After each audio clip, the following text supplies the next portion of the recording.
Story 1. My mother received a voicemail from my grandmother's landline phone, and it's pretty disturbing. Hello, r/paranormal. I'd like some help with this voicemail my mother received this morning around 11:30 a.m.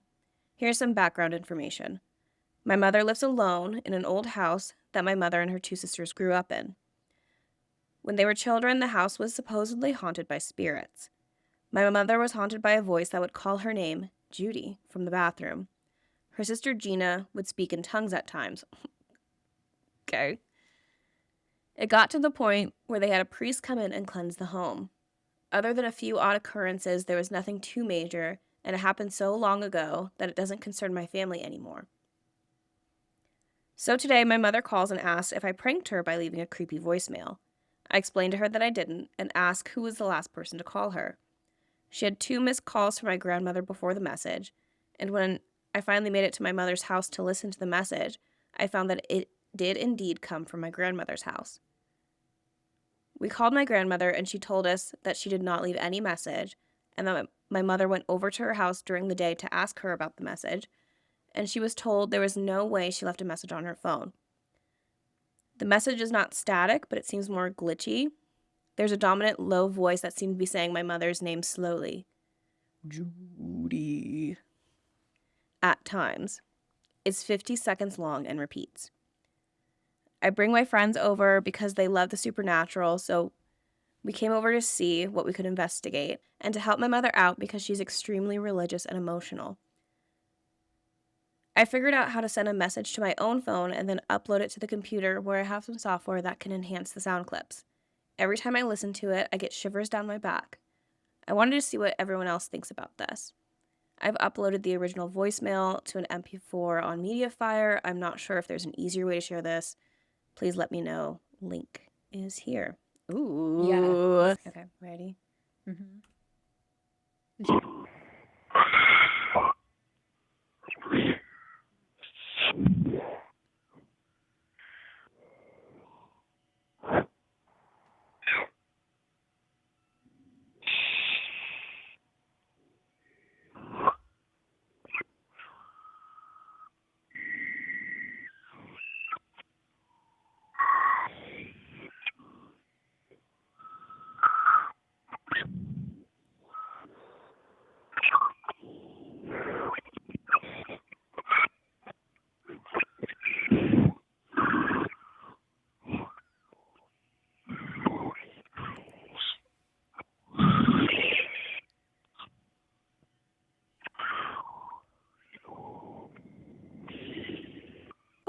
Oh, hold on.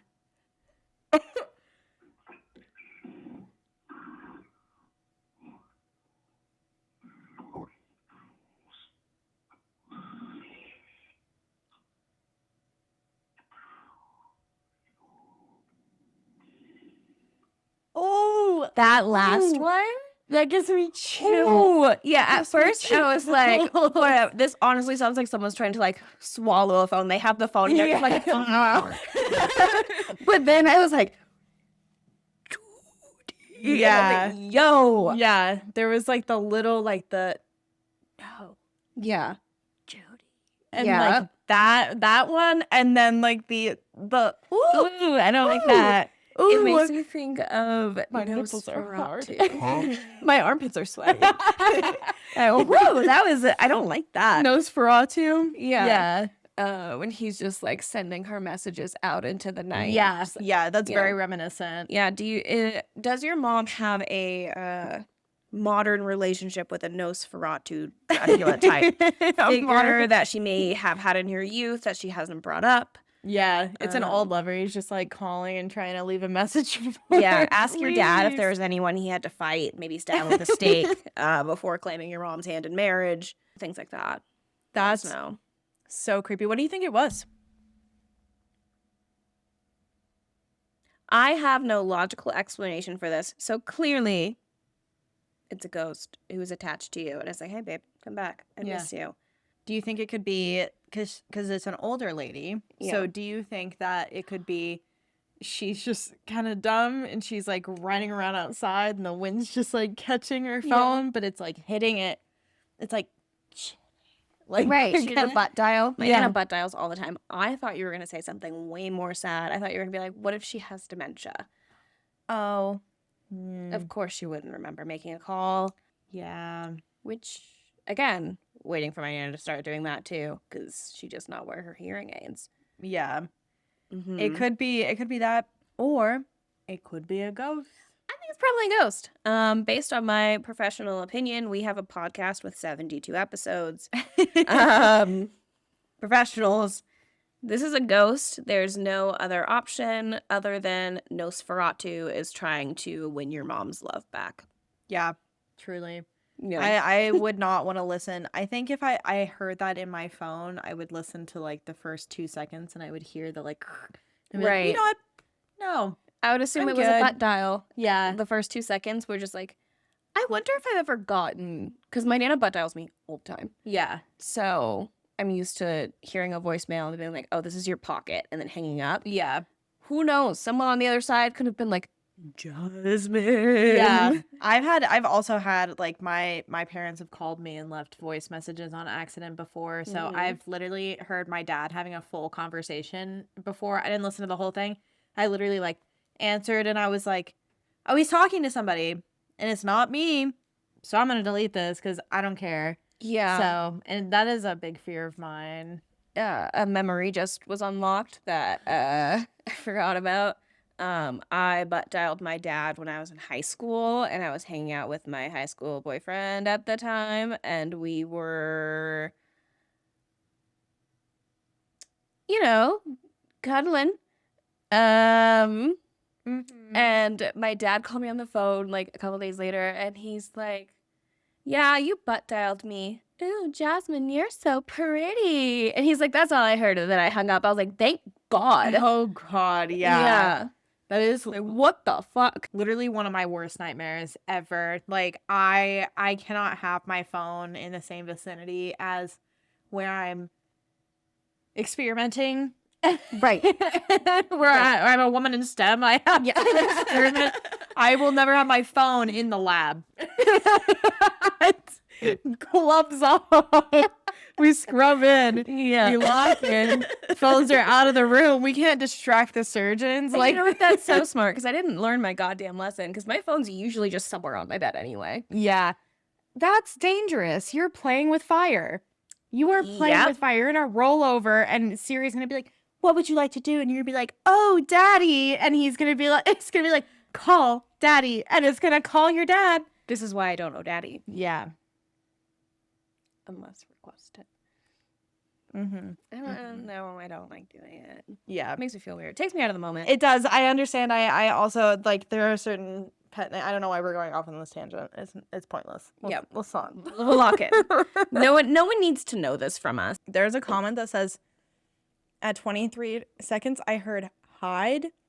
I heard hurry at 42 seconds. I heard go to the house. And at the end, I heard come please.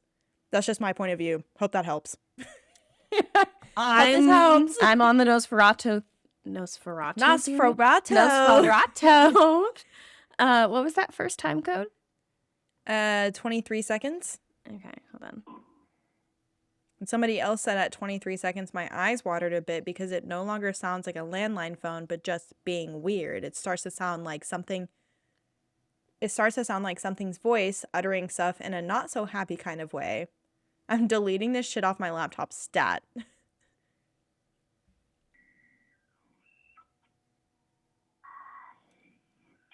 God. Oh, I don't That's like the it. 23-second mark, yeah. Where it does the... Yeah. Also, can we circle back to Aunt Gina just speaking in tongues? Yeah, right. No one's concerned about that That anymore. was a totally normal experience that you had in your home. They're like, nothing else crazy happened. That's crazy enough for me. Yeah. If, like, I imagine her head is just spinning and she's just, like, fluent in Latin. Judy's 5. She's crawling up the walls. Yeah. Her head's backwards, throw up all over her. Yeah. I went to a Pentecostal church I went a couple of times, but the first time that I went, I walked in and like they started their service and so many of them started speaking in tongues And I remember like looking around the room and I was like, man, I'm so I was like I'm in danger. That's so Yeah, I was so I still like to this day I don't understand it because me, a skeptic, I don't believe in that. I'm like, right. Me, a Leo, you're doing it for attention. Like, come on. I need you to watch Grimm. I just watched an episode of Grimm 4 days ago because I'm binge watching it, so it doesn't take that long to get through seasons.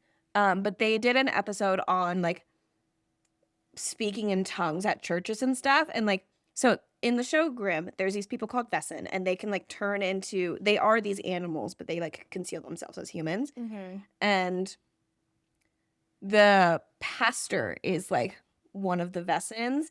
So he'll be like, I need all the demons and all the spirits to come out of this man and come into me so I can free him. And then everyone's like, and then and then he like turns into his Vesson form. So he goes like, they always do this like, and then CGI happens. So he goes, "Rawr," and then everyone's like, it's a demon. Ah! And he's like, through the power of God, get out of me. Ah. And then everyone's like, he saved us. He saved us all. You're faking it. yeah. The whole episode was about, you're faking it. Yeah. You attention-seeking little... I can't say that after something Christian. I was supposed to say...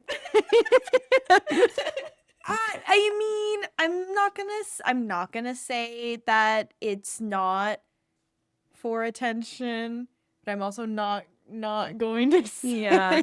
I don't know. I'm just such a skeptic with it. skeptic. Don't think that. I think it's a cry for help. Yeah. Or Have a you cry for seen attention. The Crucible? No. I feel like you would enjoy that movie. Okay. But it takes place, I'm going to explain this so poorly because I saw it in high school. It takes place back kind of during the witch trials. And basically it's a bunch of teenage girls being like, you're a witch and I'm possessed by you because you cast the devil on me. Yup. And so they start like going after people by doing that. That might not be what happens, but that's kind of how I remember it. Doing the rumba like after them. Yeah. The devil. I got like a little turkey there, like just on the end of it. Is he not? True. Yeah, you should watch that movie. Okay. Yeah. I had to watch it in high school because I was in a play where I had to do a monologue of a girl who like, you know those churches where they have a snake and if the snake bites you, you have the devil in you? Yeah. The monologue was from that perspective. Okay. So I borrowed my 8th grade teacher's snake checkers. Cute. Okay. And people thought it was a prop snake, so I'd like pull it out of its little box and I'd be like, oh yeah, the devil's not in me. And then I would stand in the hallway after everything was over so people could come say hi. And they're just like, bitch, you brought a real snake on stage? What? Yes, name's Checkers. He's actually really cool. Checkers was really cool. He's a sweetheart. Rip. If you enjoyed that little story, be sure to watch the full episode here.